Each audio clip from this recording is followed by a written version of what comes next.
o ano jubileu era um ano muito especial. Porém, este ano ele só acontecia a cada 50 anos. Era 7 anos, cada 7 anos tinha um ano sabático, e a cada 7 vezes 7, né, era o ano de 49, formando 49 anos e concluindo 7 anos sabáticos, né, que era um período que o ano todo era consagrado a Deus. E Deus ele dá um mandamento em Levítico 25, que o ano após esses 49 anos era o ano jubileu. E o que acontecia no ano jubileu? Todas pessoas que tinham dívidas, eles tinham as suas dívidas perdoadas. E essas dívidas, quando era perdoada, né, toda a consequência, pessoas que tinham perdido terras, pessoas que tinham sido levadas escravas por causa das suas dívidas, elas obtinham perdão neste ano do jubileu. Só que esse ano era a cada 50 anos. Ou seja, no ano de 49, ele era anunciado. Ele tinha que ser anunciado. Por que esse ano tinha que ser anunciado? Porque as pessoas que estavam como escravas, as pessoas que tinham perdido os seus bens, elas tinham que, neste ano do jubileu, ir buscar os seus direitos, a qual esse ano permitia. E olha como isso é interessante. Era um ano de restituição, era um ano de perdão, era um ano onde os escravos eram libertos. Pessoas tinham os seus bens restituídos para a sua vida. Porém, eles tinham que ir buscar esse direito a qual a lei oferecia para eles. E quando Jesus, o próprio Jesus, ele pega aqui em Lucas capítulo 4, onde ele vai ler aqui que o Espírito Santo do Senhor ungiu para trazer cura, né, para os enfermos, para libertar os cativos, para dar vista aos cegos, visão aos cegos, e para anunciar o ano aceitável do Senhor. A minha Bíblia vai dizer, para prolongar a época da graça do Senhor. Jesus aqui está dizendo que ele veio justamente para isso, para perdoar as nossas dívidas. Ele veio para anunciar o ano aceitável do Senhor. Ele veio para dizer que o ano, que a graça do Senhor veio para poder interagir com a sua criação. E qual é a principal restituição que isso trouxe? Foi o que nós tínhamos perdido por causa do pecado. Jesus ele está falando aqui que o ano aceitável do Senhor que ele veio anunciar é justamente isso. É o perdão dos nossos pecados, é o perdão dos nossos erros, é o perdão daquilo que nos afastava da presença de Deus. Por quê? Porque outrora nós se afastamos de Deus por causa do nosso pecado. O texto bíblico vai dizer, a narrativa bíblica vai dizer que quando Adão ele peca, a primeira coisa que começa a acontecer, e no decorrer da história você vai ver, é um afastamento da presença de Deus. Aquela presença de Deus contínua que ele tinha, aquele relacionamento contínuo que ele tinha, o pecado começou a afastar a criação do seu Criador. Porém, quando Jesus ele vem anunciar o ano aceitável, ele começa agora a nos dar a oportunidade, a abrir a porta para nós novamente se aproximar de Deus, novamente se relacionar com Deus. Agora, outrora nós não podíamos, por causa que nós éramos incapazes de pagar o preço que nós devíamos por causa dos nossos erros. Mas quando Jesus ele vem e anuncia isso, e não pode pagar, mas eu estou pagando com o meu precioso sangue. Nós não podíamos pagar, porque nós não tínhamos como, mas nós não também podíamos se relacionar com Deus. Mas agora ele anunciando a graça, essa graça, esse favor imerecido, justamente por isso, por nós não poder pagar, ele agora nos dá o direito de novamente se aproximar do Criador. Amém. E não somente como criatura, mas agora com o direito de filho. Porque ao morrer no nosso lugar, numa aliança de sangue, ele agora nos deu esta oportunidade de sermos herdeiro, co-herdeiro com Cristo.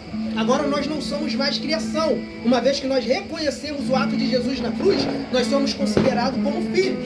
Porque nós agora fazemos parte desta aliança de sangue, o precioso sangue de Jesus Cristo. Ou seja, resumindo, nós fomos desvalorizados por causa do pecado. Jeremias ele vai dizer que o homem ele foi desvalorizado, o homem que foi feito como puro ouro, agora ele perdeu o valor e está como um simples barro, um vaso de barro, desvalorizado por causa do pecado.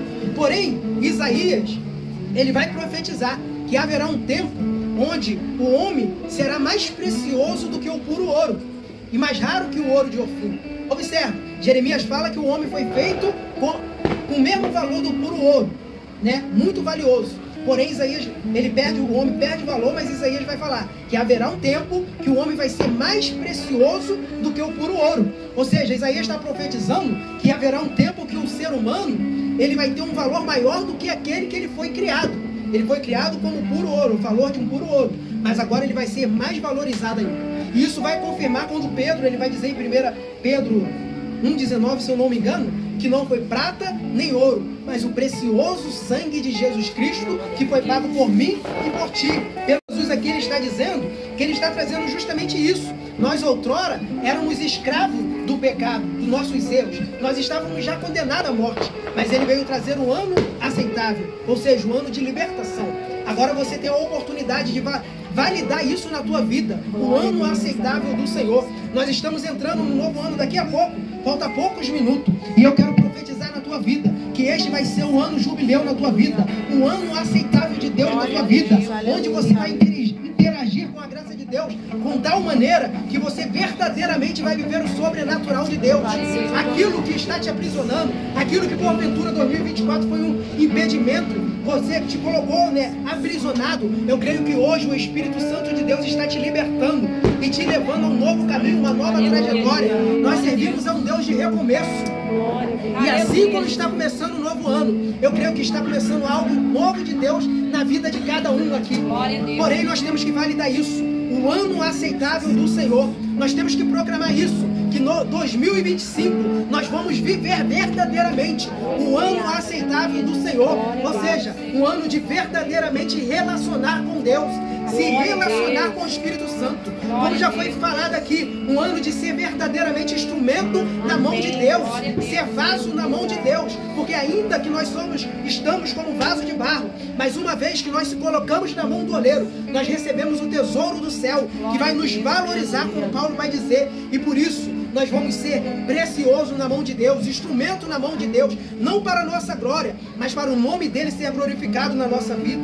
Então eu creio, eu não sei o que está te aprisionando, eu não sei, de repente é a área financeira, de repente é a área da enfermidade, da saúde, mas eu creio que Jesus Cristo ele está aqui presente, aleluia, nos trazendo a presença da graça dele, do Espírito Santo, e nos dando libertação, liberando cura, liberando restauração, liberando porta aberta, prosperidade, liberando acesso divino com a graça de Deus. Nós precisamos entender isso. O que Jesus está dizendo aqui, que nós não podíamos vencer, nós não podíamos ser libertos, nós não podíamos ser curados, nós não podíamos viver o ano aceitável de Deus, mas ele trouxe a graça, que é o acesso. O que nós temos que entender? Que a graça ela não só é um favor imerecido, mas ela é a oportunidade de interagirmos com o Espírito Santo. É a oportunidade de você interagir com o Espírito Santo, onde você vai fazer a tua parte e Deus vai fazer a parte dele. O especial aqui é que a parte de Deus você pode ficar tranquilo que é garantida, porque ninguém pode impedir o agir de Deus, ninguém pode impedir o mover do Espírito Santo na minha e na tua vida.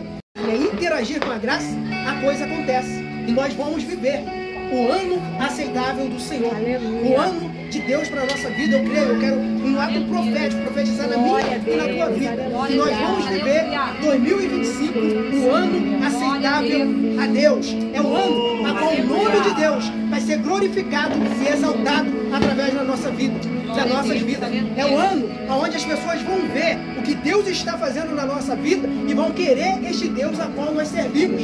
Ou seja, este ano aceitável de Deus, que eu creio que Ele está derramando hoje aqui sobre a nossa vida, vai transbordar e alcançar mais e mais pessoas. Então, atualiza essa palavra no teu coração. Diga comigo, repita comigo. Eu vou viver o ano aceitável do Senhor em 2025. No 3. 1, 2, 3. Eu vou viver o ano aceitável de Deus em 2025. Tome posse com fé desta palavra para validar na tua vida e no teu coração. Amém? Agora nós vamos para o próximo momento aqui, que é dando continuidade a isso. O momento de Santa Ceia é um momento que valida isso. A comunhão com o Espírito Santo de Deus, com a presença que Ele já tem determinado para fazer na minha e na tua vida em 2025, já está feito. Mas o que é que falta? É nós interagirmos com a graça de Deus, fazendo a nossa parte para chegar neste tempo, o tempo que Deus já determinou para a nossa vida. E eu creio que 2025 vai ser esse tempo, onde nós vamos viver coisas sobrenaturais, onde verdadeiramente nós vamos dar testemunho daquilo que Deus tem feito na nossa vida. Eu quero que nós pegamos essa palavra de modo profético para validar na nossa vida, que 2025 se nós interagirmos com a graça neste ano, com a graça de Deus, 2025 nós vamos interagir muito mais. Nós vamos verdadeiramente acessar a graça de Deus na nossa vida. Porque somente com a graça de Deus nós vamos poder fazer aquilo que apraz a vontade de Deus, aquilo que satisfaz a vontade de Deus. Então nós temos que buscar este relacionamento com a graça de Deus, com o Espírito Santo de Deus. O próprio Jesus aqui ele está dizendo: o Espírito do Senhor está sobre mim, que me ungiu. Para ele poder libertar, para ele poder curar, para ele poder salvar, ele precisou ser ungido pelo Espírito Santo de Deus, que era ele mesmo. Mas o que ele está dizendo aqui?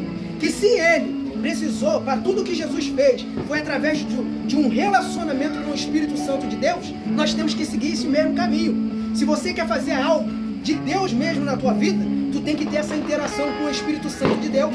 Então nós temos que entender que o que a Bíblia está nos dizendo não é só benefício, mas também tem a instrução, tem o dever. É muito bom nós validar na nossa vida que nós vamos receber os benefícios que a Bíblia fala que nós vamos receber.